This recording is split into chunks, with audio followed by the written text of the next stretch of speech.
What's up guys, Adam from T Exotics, welcome back to the channel. If you are new, please do me a massive favour, please smash that subscribe button, leave a like, drop a comment, ting that notification bell, which is by his head probably, there it is, so you don't get to miss a future video. Today I'm over at Darren Hughes' Neighbours Constrictors 13 to take a look at some of his pairings that he's doing, just a general run through on his season. It's been a while since I've actually been through his animals. I came up here a couple of weeks ago just as a flying visit. He's making noise now. What's he doing?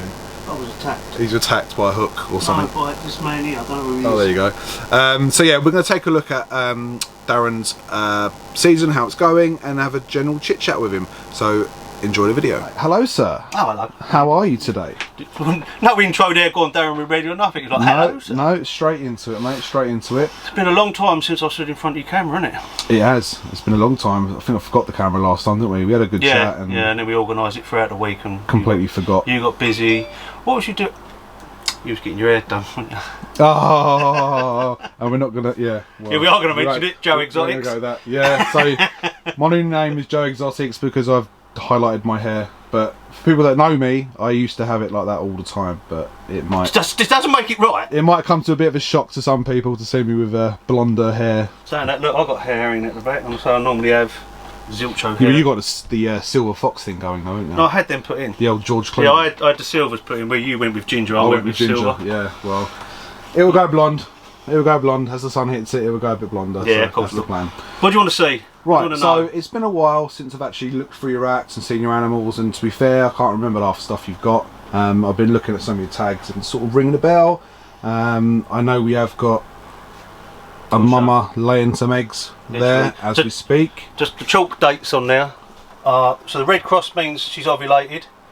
I normally write a little date there, but they put the big chalk date there for the day she's due to lay. Today is the 17th. For the 4th. She's a day early. Like a day early, and we haven't took her off. Literally, I came down this morning before Adam got here, and she hadn't laid, and she's just laying there. She's got 5, I think we just counted, and 1 slug, and I guess I'd say there's another 2 in her head. Yeah, she's got a bulge up by event, so she's definitely got another one on the way anyway. But yeah, 7's a good guess. But she's a GHI cinnamon pastel orange ghost from Rene, and a leopard spot nose orange ghost has gone to her, which was a breeder loan from Darren Stairs, Boss Royals.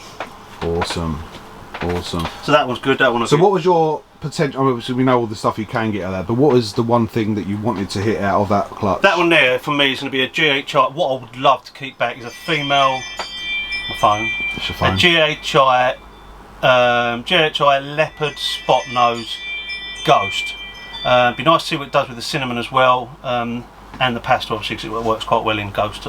But yeah, I want the darker genes in the ghost because it gets the more silvery colours in it. And of course everything's going to be ghost anyway, because yeah, that makes it easier, because obviously ghosts can be quite hard to tell when they're hatchlings, especially.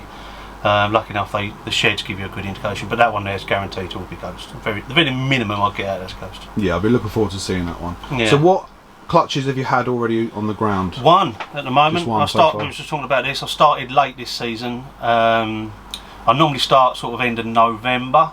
I started literally in the last week of December, and it was like 1 or 2, probably one of them ones.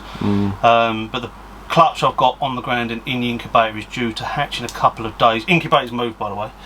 It used to be down there, but needed more room for some males and some grown females, so where the incubator was has now got 24.5 litre tubs for males and grown females. And I think that's a prime example of people really utilising the space they've got. I could have got, because this is on a 50mm kick off the ground. Yeah. I could have got rid of the kick and I could have got another levelling, which would give me another 4 tubs. But I don't like them sitting on the ground, even though the ground here is insulated with 100mm Celotex and then the floorboards and everything. I still wanted it off the ground. That's got insulation underneath that. Plus, it's just a little bit of storage stuff for me, paper I use for stuff. Yeah. Some other bits to go under there. I'll silence that. That's my doorbell. Popular man. Doing some work Popular man. But yeah, no, I think that's a really good idea, because obviously you had another rack there originally, didn't you? Next to the incubator, didn't you? Yeah. Yeah. No, it's a little 4. It was only just the 4 that's I used for the colubrids, which now you're working with for me. So I've moved that on, got these in. It's given me so much more space, because the stuff I like to keep back, I wanted more space. Upstairs is my old room. Upstairs is now been stripped out. It's actually being plastered as we speak now by my brother-in-law, so thank you to him. That is going to be Claire's office due to the coronavirus. She now works from home full time and wanted a better space for working, so we're going to make that into an office, but he's going to hold my incubator and 4 33 litre tubs with some nice pretty doors on it, so it looks nice in there, just for quarantine. Yeah. It'll have my hatchling rec staying down here, incubator up there, so when the girls lay, it's a 2-second walk up into the incubator, leave them up there for 60 days, wherever long it takes. Once they all hatch out, bring them down into the hatchling recs. Are you one of these people that have got to continuously check on the eggs, or do you just leave them be? No, at the beginning. Closer to the due date for hatching, I'm terrible. I'm really good at switching them off. Once they're in there, I don't even take them out weekly. I used to take them out weekly and stuff. I'd randomly take them out just to check the humidity's fine in there. But the closer it gets, the more time I'm staring in that incubator, checking them. I think them ones are due in. So today is I'm looking at the date up there. It's the 17th. And they're due on the 21st, day 55 will be the 21st. Cool. And we were talking about this a minute ago, you actually use the same egg boxes that I use, which are really cool actually, because they're not completely airtight. I know you put a hole in there. Yeah, what I've done with mine, I just use a hot iron soldering gun and just pop one through there, that's it. So it's getting the air exchange. Use perlite, and I say, we were talking about these, Ed, weren't we? These are just fish grate. I think they use them in fish tanks to separate stuff off. You get them on eBay. I think it's £8. Got so many different names. I mean, light diffuser, egg crate. Yeah, I think they do use it as light diffuser on the fish tanks as well. But these come that size, perfect size for this shoebox. So it's literally could not ask for a better fitment. And if you're after some egg boxes, guys, what I'll actually do is I'll put the Amazon link for these in the description down below. Perfect. Because Darren used them with great success. I used them with great success. I've used those probably for the last 2 seasons now, so it'll be my 3rd season using those. What I will say is on them, if you've got a clutch that is in double figures, you're lucky enough to get double figures, split them up. Yeah. I've never had no luck with putting. You can get. I think I've had 11 eggs in one of them tubs. You fit, but I think the heat off of the eggs heat that tub up more than all the other tubs, and it can cause problems. So I would just separate them out, do 5 and 5, 5 and 11. Definitely. So I think you probably fit about 7 or 8 eggs in there comfortably. Yeah, I've got one up there now. It's got 9 in. They look okay. I think 9 is your maximum. I say when you go into double figures, start splitting them up, guys. It all depends on the size of the eggs as well. Yeah, but I'd still split them up. I think from the heat off the eggs given off will take that temperature up in that tub, and I think that's when you can cause problems. Yeah, no, 100%, 100%. Right. So what else is due to lay soon? What's your next one that you're hoping for? I'm hoping for all of them to lay. As you can see, everyone with a white tag on the front, which was my old logo. Most people know about the story now. Me and Eric are good friends still, but we're going our separate ways. We've got different plans, different things. I want to get bigger eggs, slightly reducing and concentrating on his stuff. We're still doing stuff together. He's still next door. He's still my friend. But yeah, so at the moment I've just updated the logos, and these. All I do is put these on here with my bad handwriting, because I write one on there. What the male is going in, what date he went in, did I see a lock, and just that's it. And then once they hatch out, I use the opposite side of these. I've got all the lay dates, and I write on there, so everything's on that one little card. I haven't got a computer. It's just a nice visual way of walking past it. You can see exactly what's going on. Yeah. And what does the Red Cross mean? Red Cross means it's ovulated. Stop putting the male in. And then the tag will go in the middle. As you can see, tags are in the middle on that one. That one literally just shed out today, so it means I've got to clean it out today, ready for her to lay in 30-day time. So she's due to lay on the 17th. So what you've done there is obviously basically you put the cross there to say that you've witnessed an ovulation. Yeah. You've put the tag into the middle. Tag goes this side to say she's in shed. As soon as she's shed out, I know it's going to be 30 days. So I put the shed in the middle to say it needs cleaning out. Right. Which will be done today. Yeah. And then that means she's got a clean tub for the next 30 days to get ready to lay her eggs. She's not laying eggs in dirty tubs or anything like that. Yeah, no, of course. And then that's it. And then once I've cleaned her out, that'll come off, and the red tag stays in the middle to say she's ready to lay. It's just a little thing that I do. So it works. It works for you. Yeah, it works for me. I come in, I've got my visual tags. I know what I'm doing, I know what I'm feeding, I know what I've got to look out for. And what people might notice as well is your substrate. I have moved over, and the reason being it wasn't a conscious fault. It was a friend of mine ordered in a load of Lingacell. I was helping him unload it, and the people that delivered it to him actually gave him 4 barrels too many. So my mate said, "Do you want to take 2 of them as you help me out? I've got for nothing." I went, "Yeah, go on then." So I thought I'd give it a go. And I have used Lingersil before, and I stopped using Lingersil because of the mess it makes. It is messy. But this is when I was indoors and I was getting moaned at about Lingersil being everywhere. But now I'm out here, yes, it does make the same mess, but I hoover up after I cleaned, like I put up on my post last week. I got to clean today, but my post last week I went through, I cleaned every animal out, I've mopped the floors, hoovered up, wiped everything down, and I'll be honest, I got them 2 tubs for nothing, and I really like it. So once those 2 barrels that you got for free, I'll carry. You're going to carry on using. I'm going to carry on using it. Yeah. Okay. I love ReptiChip. I haven't got a bad thing to say about ReptiChip. It is the best coconut substrate you can buy, hands down. Yeah. And I won't argue with anybody about that. It is. But for me, I just started to like Lingersil. I might go back to ReptiChip, but at the moment I like changing stuff up. See, with me, obviously, if you follow me, you'll know that I have these racks as well, and I've noticed you've put holes in yours. I haven't done that with mine, so I do sometimes get quite a bit of condensation, which I think is the main reason a lot of people have switched over to Lignicell. But with me, I don't like the mess. I don't like it when it gets wet, because wet Lignicell looks dirty to me. Oh, I like the wet Lignicell. Although it's clean, yeah, and it's just nice wet, and bright. it looks dirty, and it makes me want to clean it more, if that makes sense. And the other thing is, again, if you follow me, you'll know this, is that, I mean, I always used to be a paper person. I used to hate, because I used to hate the thought of load of substrate being ingested. And yes, we know that obviously they can take a bit of substrate down, it's completely natural, normal, and they'll pass it, no problems.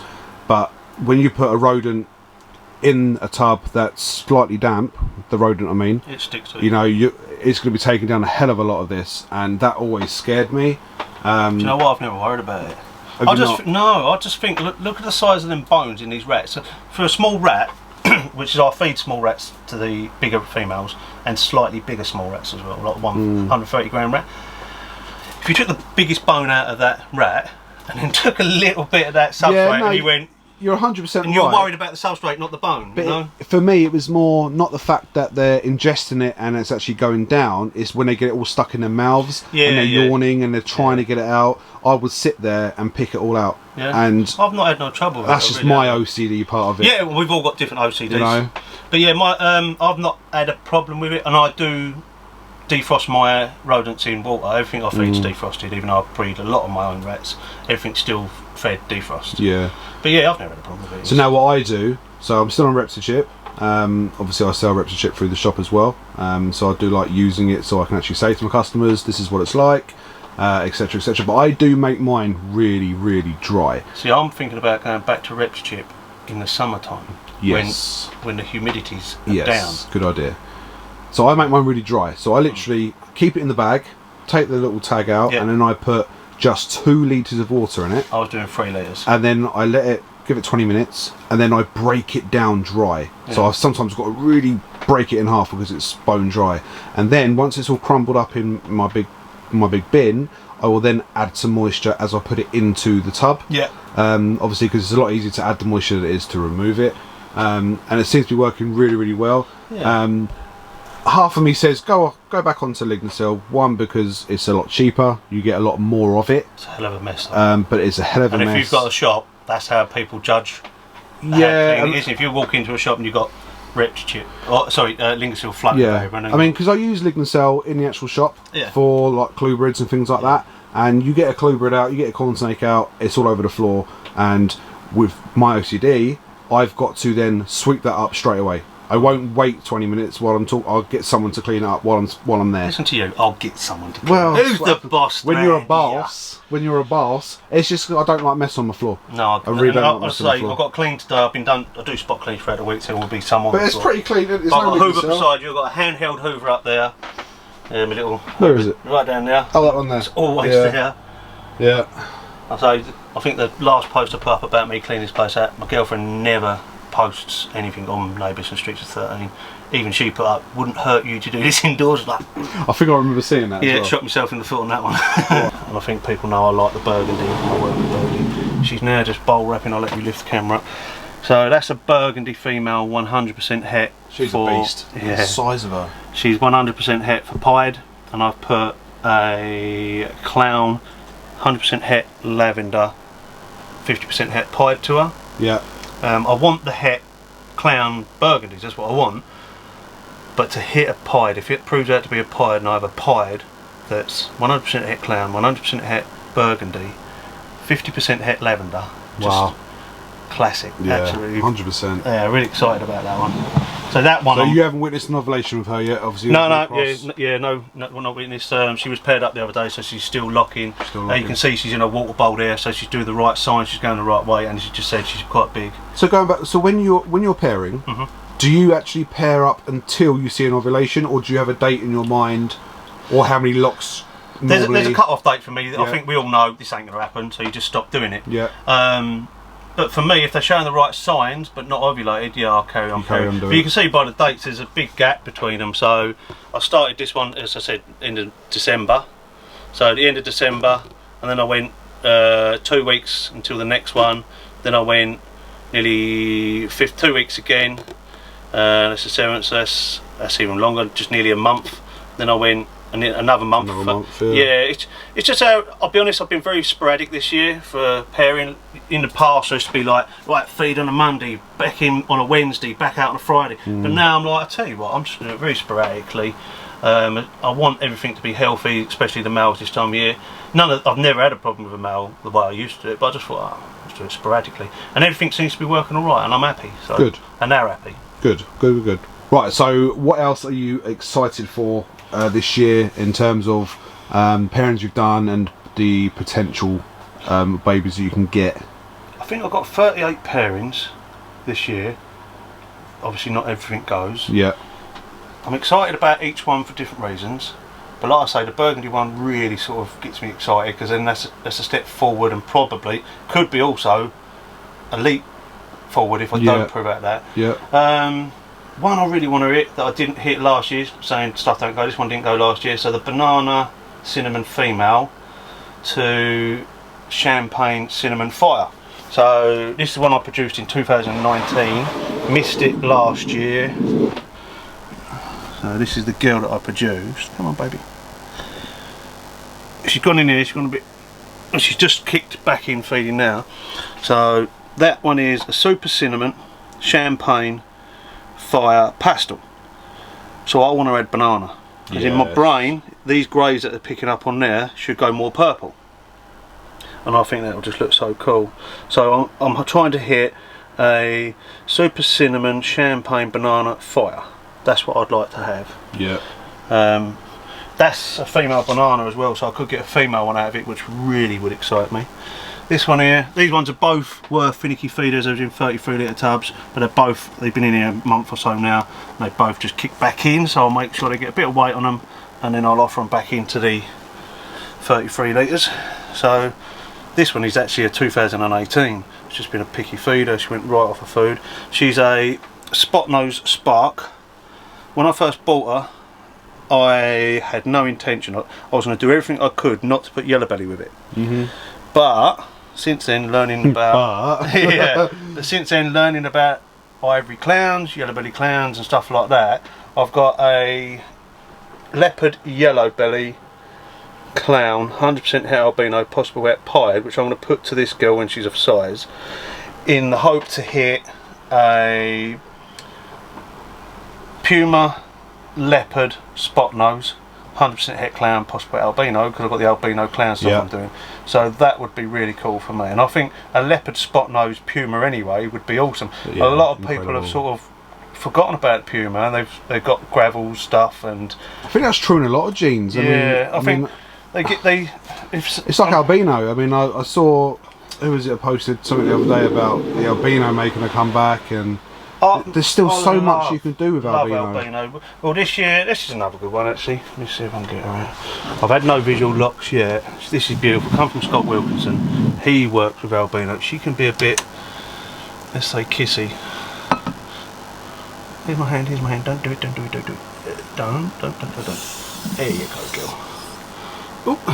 So this is a black pastel yellow. 2 seconds. Cue the lignin cell falling all over the floor. and the hide that she seems to like. So yeah, this is a black pastel albino that I got from Scott Wilkinson. I managed to prize out his hands. It took me a long while to get it because he does like his albino stuff. Done a trade with him.